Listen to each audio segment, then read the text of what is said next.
for pressing play. This is the Pirate Street Journal. 3 topics from business, tech, enterprise software, and the consumer, all through a category design lens. 10 minutes per topic, 30 minutes total. I'm Bree Clark. With me is Eddie Yoon and Christopher Lockhead. Hey ho, let's go. Welcome back to the Pirate Street Journal. Today's topic 1, SpaceX went public last Friday, became one of the 5 most valuable companies in America by Tuesday, and spent the first week as a public company buying a 2-year-old startup for $60 billion. Topic 2, plug and solar. While trillion-dollar companies and entire countries raced to lock up the power grid, 1 million households built their own power plants on their balconies. 9 U.S. states just made it legal to plug one into your wall. And topic 3, the Colonels get in a glow-up. The KFC Chicken King is losing America, and its comeback plan is boba, hot honey, and immersive screens. We are recording Friday, June 19th. Happy June 19th. And hey ho, let's go.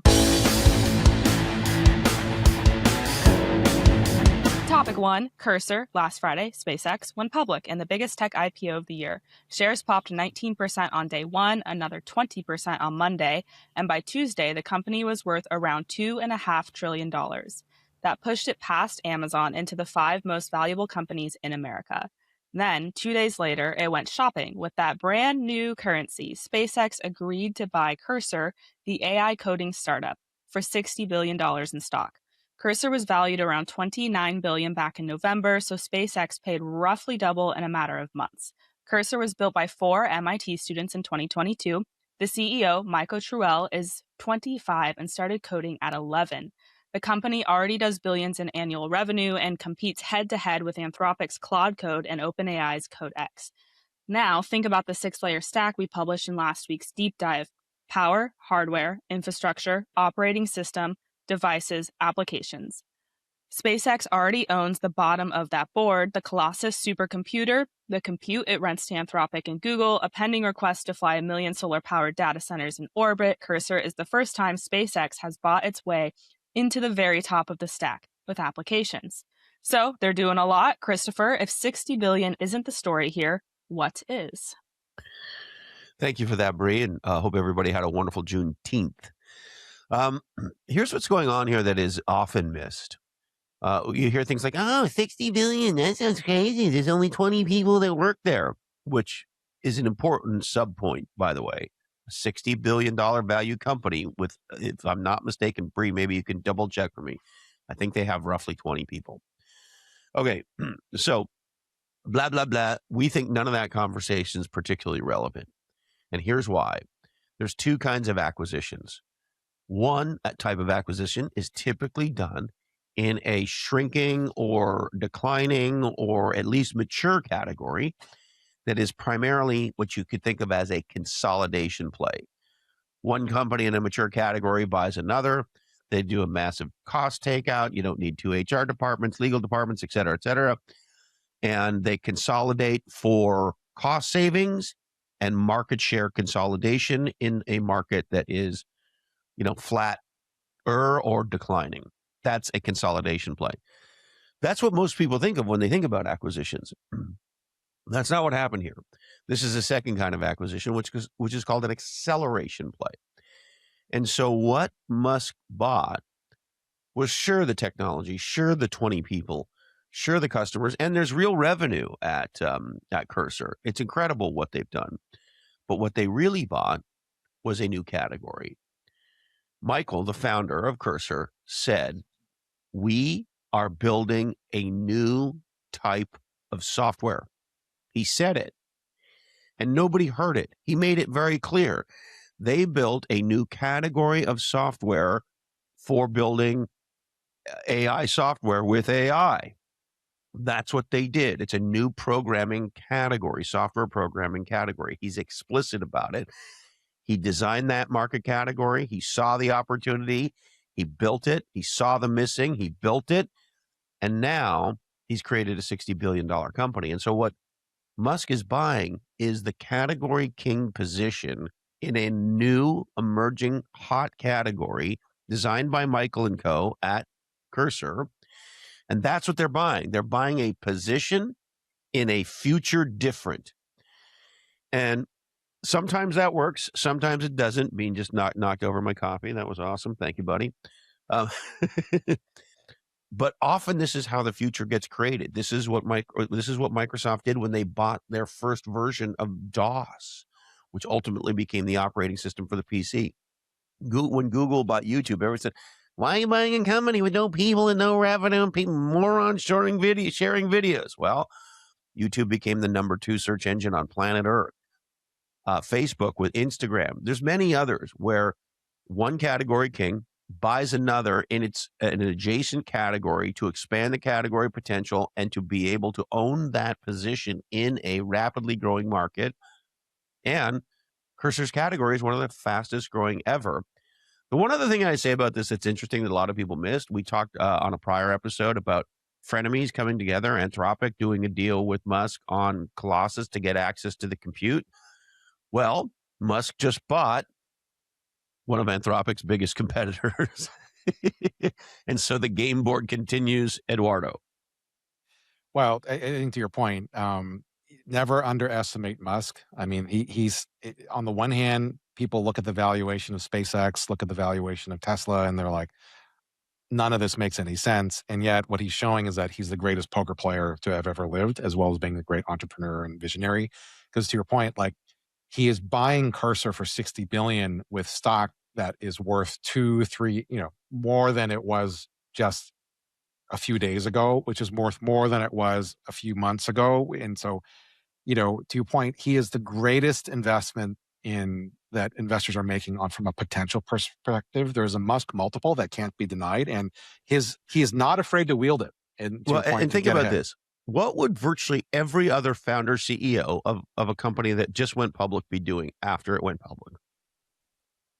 Particularly if it was the greatest IPO in the history of IPOs. Would they be in the Bahamas? Would they be in Hawaii? Somewhere there'd be champagne. Maybe they're there at the top of a building in Manhattan. They're partying. They're celebrating. What's Musk doing? Just a few days after the IPO, he completes the acquisition of Cursor. Yeah. And you said something really important there. We saw this in the dot-com era, and those of us who were there and learned it, and many of us didn't, which is, if you have what at least appears to be a radically overinflated stock price in a short term that may or may not hold, what there is to do is to take that inflated value and turn it into an actual asset will actually yield growth, cash flow, margins, and profits over time, right? Take an inflated valuation market cap and turn it into something real. Take something unreal and turn it into something real. And that's exactly what he did here. Well, especially with assets that are generating real revenue at quicker ARRs accelerating than we've ever seen before. Because I think what the other two things that I will say about this is that from a category king perspective, let's be careful. It's going to look more like MMA than boxing. Meaning, you have a heavyweight champ in boxing that have reigned for years, a little bit longer. And correct me if I'm wrong, Christopher, in MMA, I think that your time at the top is a lot shorter than it used to be. And so be very mindful. Just look at this. Here's an interesting thing between boxing and MMA. Many of the top boxers have never lost. There's virtually no such thing as a MMA fighter who's never lost. The only one is John Jones. And actually this past weekend, there was a guy named Pereira who was fighting, hadn't lost, was fighting for the championship at the heavyweight, and he lost for the first time. In boxing, that's catastrophic. Your careers takes a huge takedown. In MMA, everybody knows that everybody loses. Yeah. It's completely different. And oh, by the way, in general, not always true. And I'm a huge boxing fan and I love boxing personally. However, many boxers don't do well in MMA because they go to throw a punch, somebody else drives for a takedown or a leg sweep, and they're gone, right? So you have to be able to fight wherever the fight is. And what Musk is showing us is he is fighting with unconventional lenses, unconventional weapons, and clearly non-obvious category design thinking. 100%.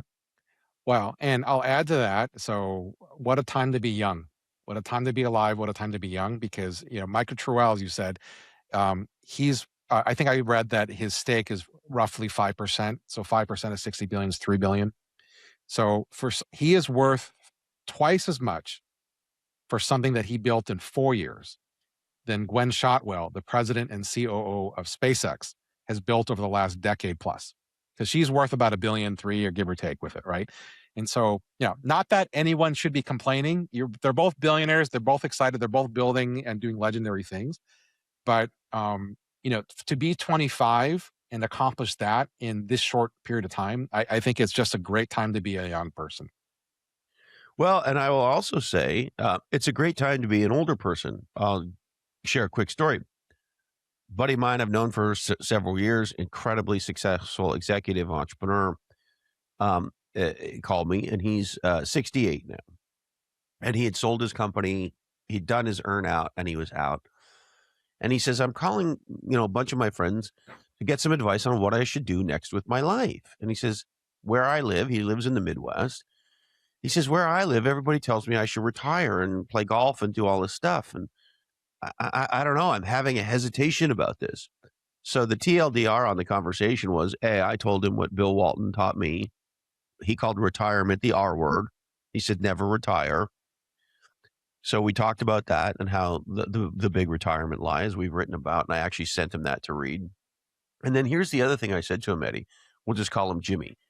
I said, hey, Jimmy, you've had this incredible 40-something year career in tech. You've been doing AI stuff for the last 5 or 6 years, part of how you sold your company. So you mean to tell me you're now going to play golf and sit out the rest of AI? I said to him, how lucky are we? In our age cohort, geez Louise, blah, blah.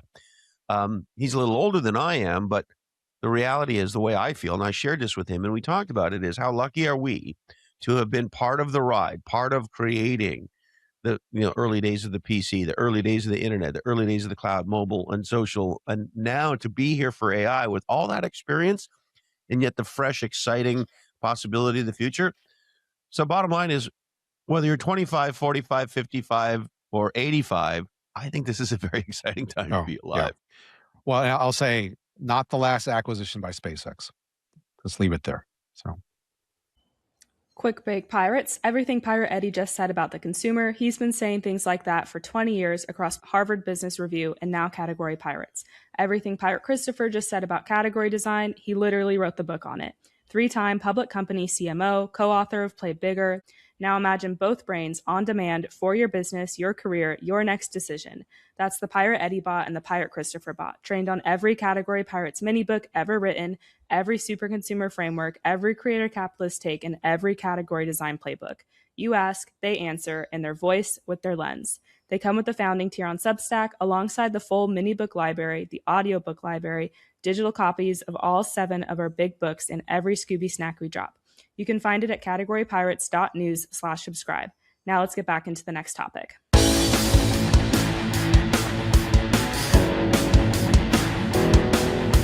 All right, topic 2, plug-in solar. 2 weeks ago on this show, we said the power layer of the AI stack is almost empty. Almost 50 U.S. data center projects valued at $156 billion are blocked or delayed. America is voting power off the island while China pours concrete.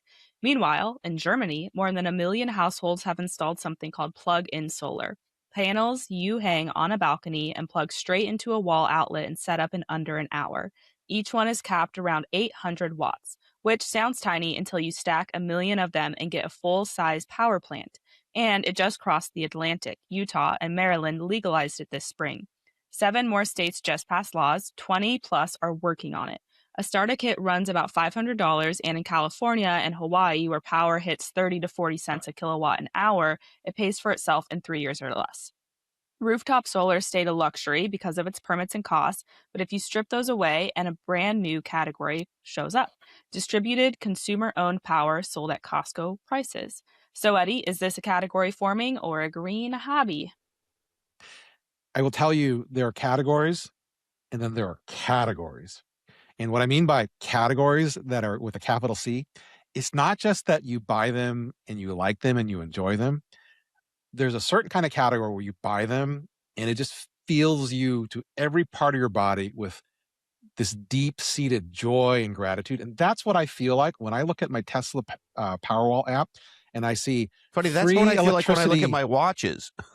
Yes. Sorry, continue. It's free electricity from the sky, and there's a point at which the battery gets filled up, and I say, maybe I should turn on some random stuff just because I can, because all of this wonderful abundance is going to waste. And so there are few things that just make me as happy as getting that kind of abundance. And now the problem is that, as Bree you laid out, is that the fixed cost is hard. The ROI and the payback can be a decade plus, given subsidies and whatnot. So what I love about this is that it's cheap, it's easy. You plug it in, you go. And what I think is going to be the case is that the way that we will solve the gridlock government-wise to get power plants and solar stood up in the U.S.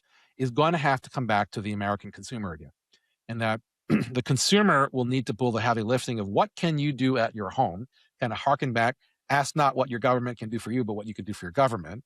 And in this case, buying a plug-in solar can actually help. So there's really three things that consumers can do to not only help the grid, but help themselves. Because the reality is, if we were better and more efficient with our current energy use, the grid capacity actually expands without having to build more stuff. So number one is the panels. So that's part of the PB and I equation that we have. You need the panels. The plug-in panels are fantastic. If you can build, or if you have a subsidy that's going to help you build a real deal, then you should absolutely do that.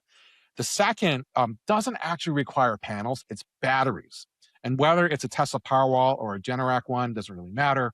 But you can make a massive difference for the grid and for yourself, because guess what? The price of a kilowatt changes by the time of day.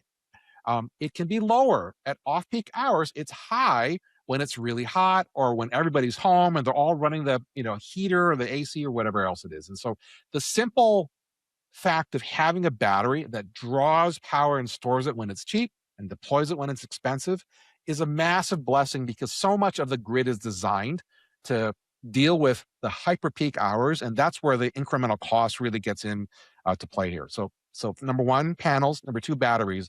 And the third one is really kind of simple. It's insulation. And I can't stress how important this is. And it sounds so stupid. A $50, $100 insulation job that you can get done at Home Depot, that you can do yourself, can make a massive deal to your power bill. And what do I mean by that? It is, when I did some work in the space here, it is remarkable how many bankruptcies you could have saved, how many people you could cut the electric bill by a third or a half by simply looking for the leaks in the windows, looking for the leaks in the doors, putting insulation where it's supposed to be, and you simply plug those things. And guess what? You don't need as much AC to cool it down. You don't need as much heat, because it keeps it all in there. And so if everybody in America did their own thing, number one, they'd save a lot of money with these quick wins that don't cost a lot anymore. These plug-in panels, getting a battery, and getting insulation. But number two, you would actually help America win the AI race, because if we do all these things, we tax the grid less, the price of electricity comes down, and it allows us a little bit of buffer until we get orbital data centers into space, and or solar stood up or nuclear stood up at massive scale in the US, which is going to take some time. NIMBY in the government, or is going to be those bad guys holding it back. But we can all do our part, and that's what I'm excited about. The other thing that's very cool, and I think it's a big learning here, is on two dimensions. Number one, abundance by definition means everybody wins, or as many people can win that want to access the opportunity, get off the couch and access the opportunity, right? And number two, so that's part of what's happening here. The second thing that's happening here is the power of a network effect. And our friend Gina Bianchini calls this people magic, right? So when you have a category that is designed to produce radical abundance, and that is part of its business model design as part of the category design, is a network effect, right? One person with solar panels in front of their house selling it back to the grid, okay, fine. 1 million people, whole different. 10 million people, et cetera, et cetera. And so the thing that's interesting here is the creation of an abundance category with a network effect business model that is designed to help everybody in the network win. And that's the power of innovation, new categories, and frankly, capitalism. When the three of us go out to dinner at a restaurant, If we have a great time and the food's wonderful, we are happy to give them our hard-earned money for that meal. And we, the customer, thank them. And they, the provider, are happy to provide the experience and the food, and they feel good about getting the money. In exchange, everybody wins. That's the beauty of free market participatory capitalism. When you add a network effect designed to create abundance, pow, you really hit something magic. Well, and it's just the start because there's more of this to come. And I think we mentioned this in one of our writings or maybe a prior PSJ is that how we will also solve for the data center. Again, if the government's not going to step up and get out of the way, then what I'm excited about is this idea of locally distributed compute, right? So on the one hand, if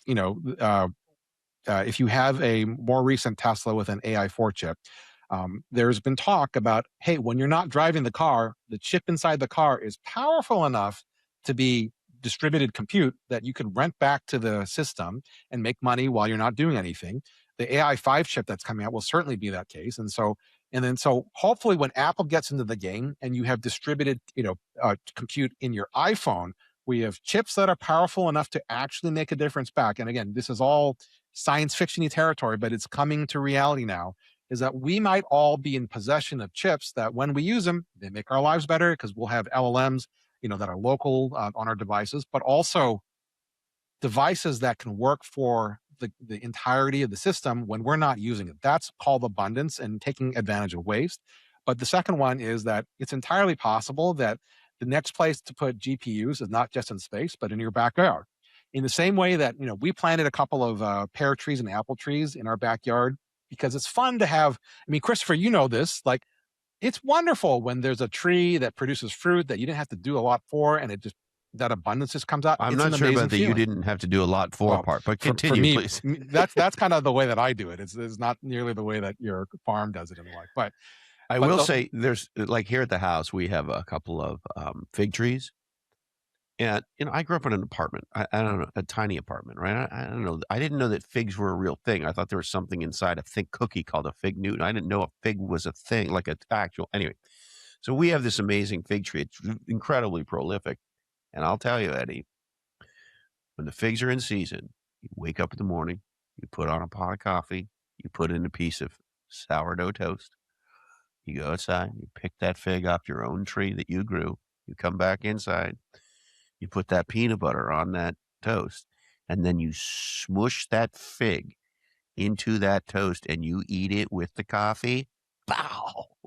That's a breakfast. That feeling will be figs for everybody when it comes to power, figs for everybody when it comes to compute, and figs for everybody. Yeah, it's just going to be one of these things where figs for everybody. That's kind of the future, and I think that makes me super excited about abundance. And again, the spirit of the American people, that people magic at scale. That's what makes this place special.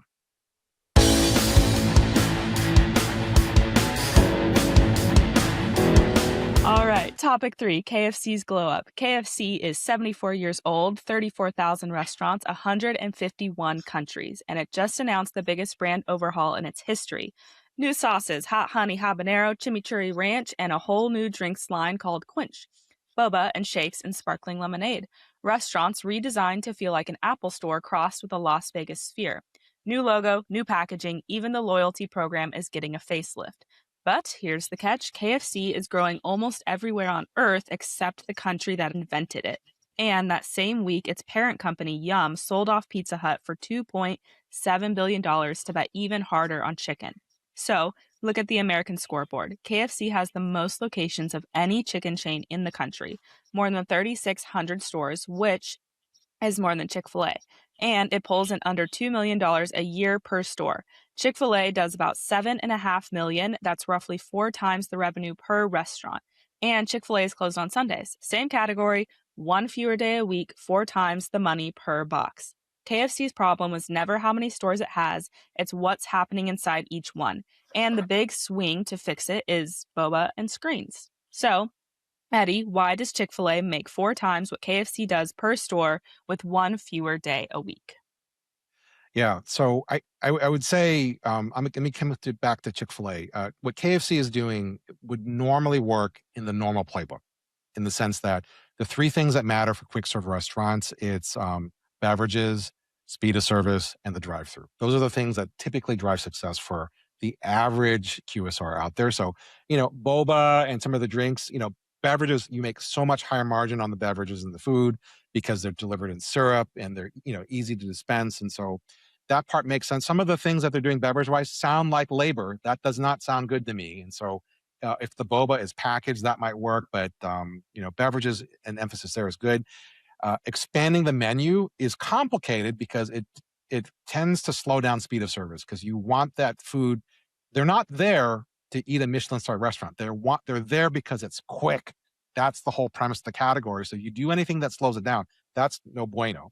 And the drive-through, I have not heard anything about the drive-through, which is one of the great things about what's made some of these quick serve restaurants successful is that as much as 60 to 70% of the revenue can come through the drive-through. And so I actually think this strategy might be dead in the water. It'll do some nice things, but really KFC, successful as it is in China and the other places in the US, has been a bit of a disaster. And the reason being is that it's the bizarro flip side of what has made Chick-fil-A successful, which is the ownership model. And let me explain what I mean by that.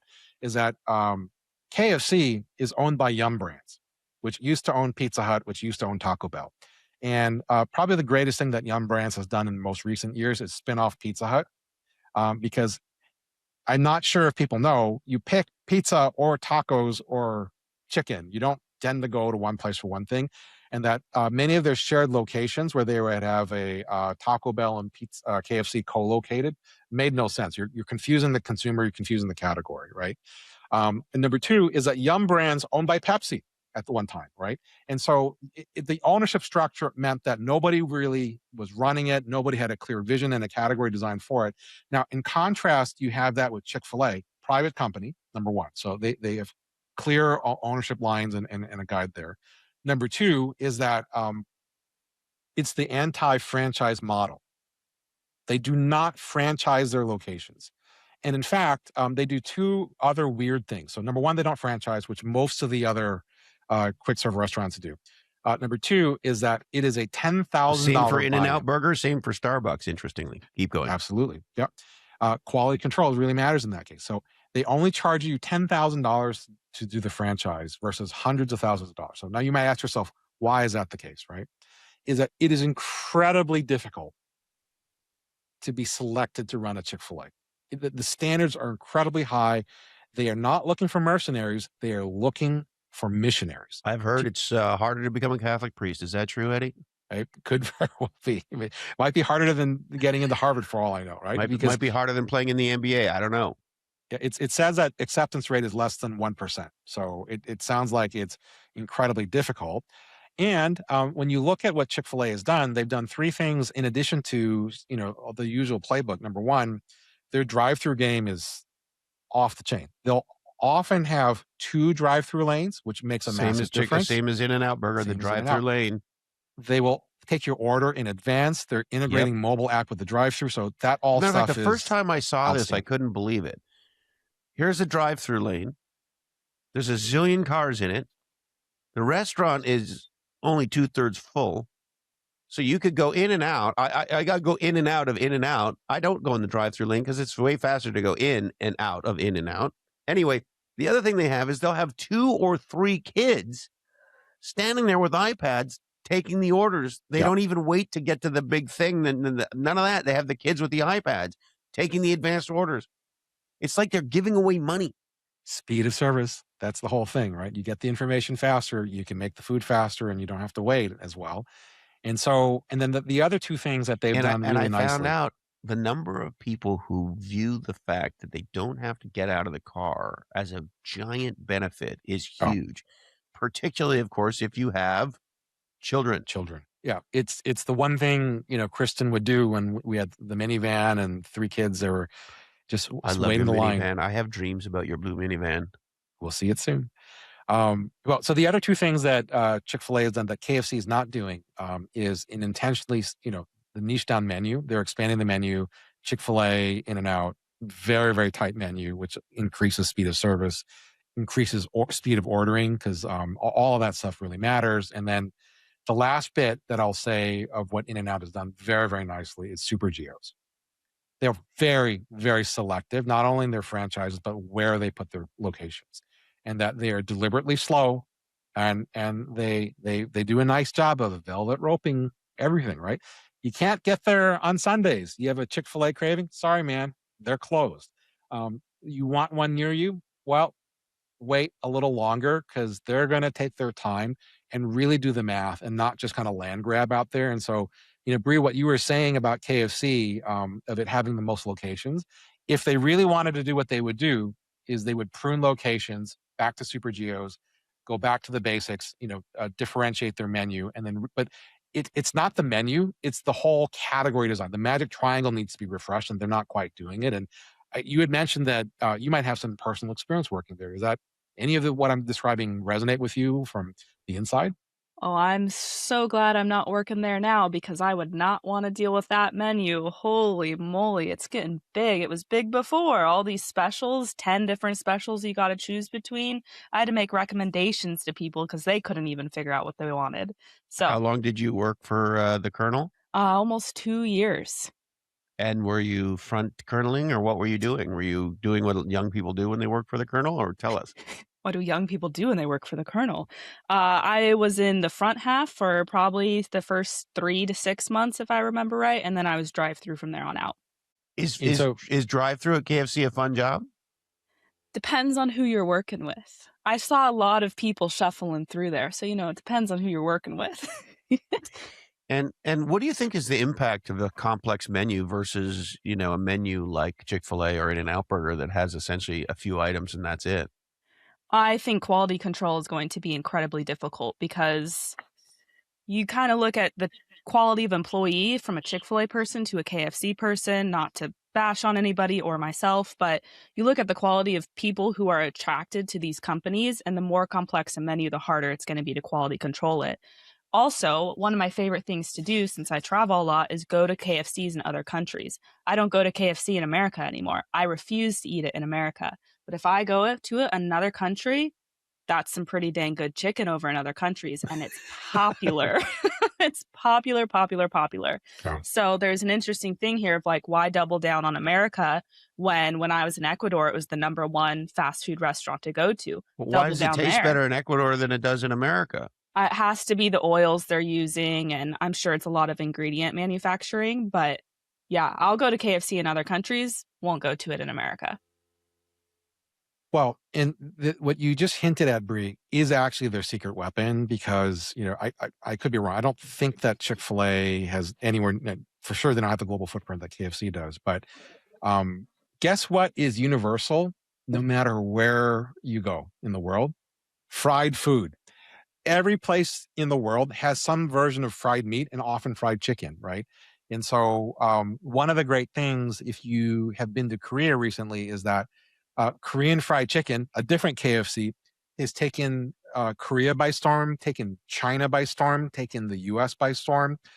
Whether it's BBQ or there's a couple of Korean fried chicken chains. And again, my understanding, Brie, correct me if I'm wrong, it is their attention and to detail and quality of the chicken. It's double fried because it's double. So you fry it once, you coat it again, you fry it twice. So it stays crispy because they slather that thing with sauce, with spicy sauce, with gochujang and everything else. And so you have the double effect of sauce and texture all at the same time. And so if they were smart and they were legendary and they were us, right? What would they do? They would take the menus from the other markets and bring them back to the US and use that as a differentiator. But in essence, what they've seeded is Southern fried chicken to Popeyes, and they've seeded the mega category to Chick-fil-A. So what do? You got to do what makes you different.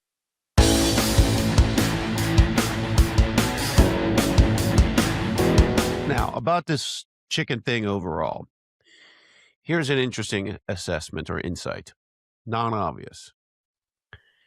I have been the proud father, aka Papa Rooster, of a flock of hens for almost a decade now. And here's what I know. And I can't eat chicken as a result. I eat meat, so I'm a hypocrite. But sitting next to me is our cat dog. I don't eat cat or dog or cat dog.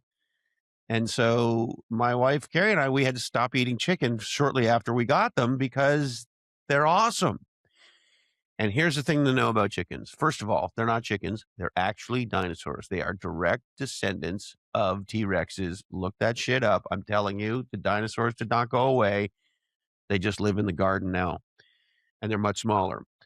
Oh, and by the way, as a side note, it's been proven beyond a shadow of a doubt that the vast majority of them had feathers.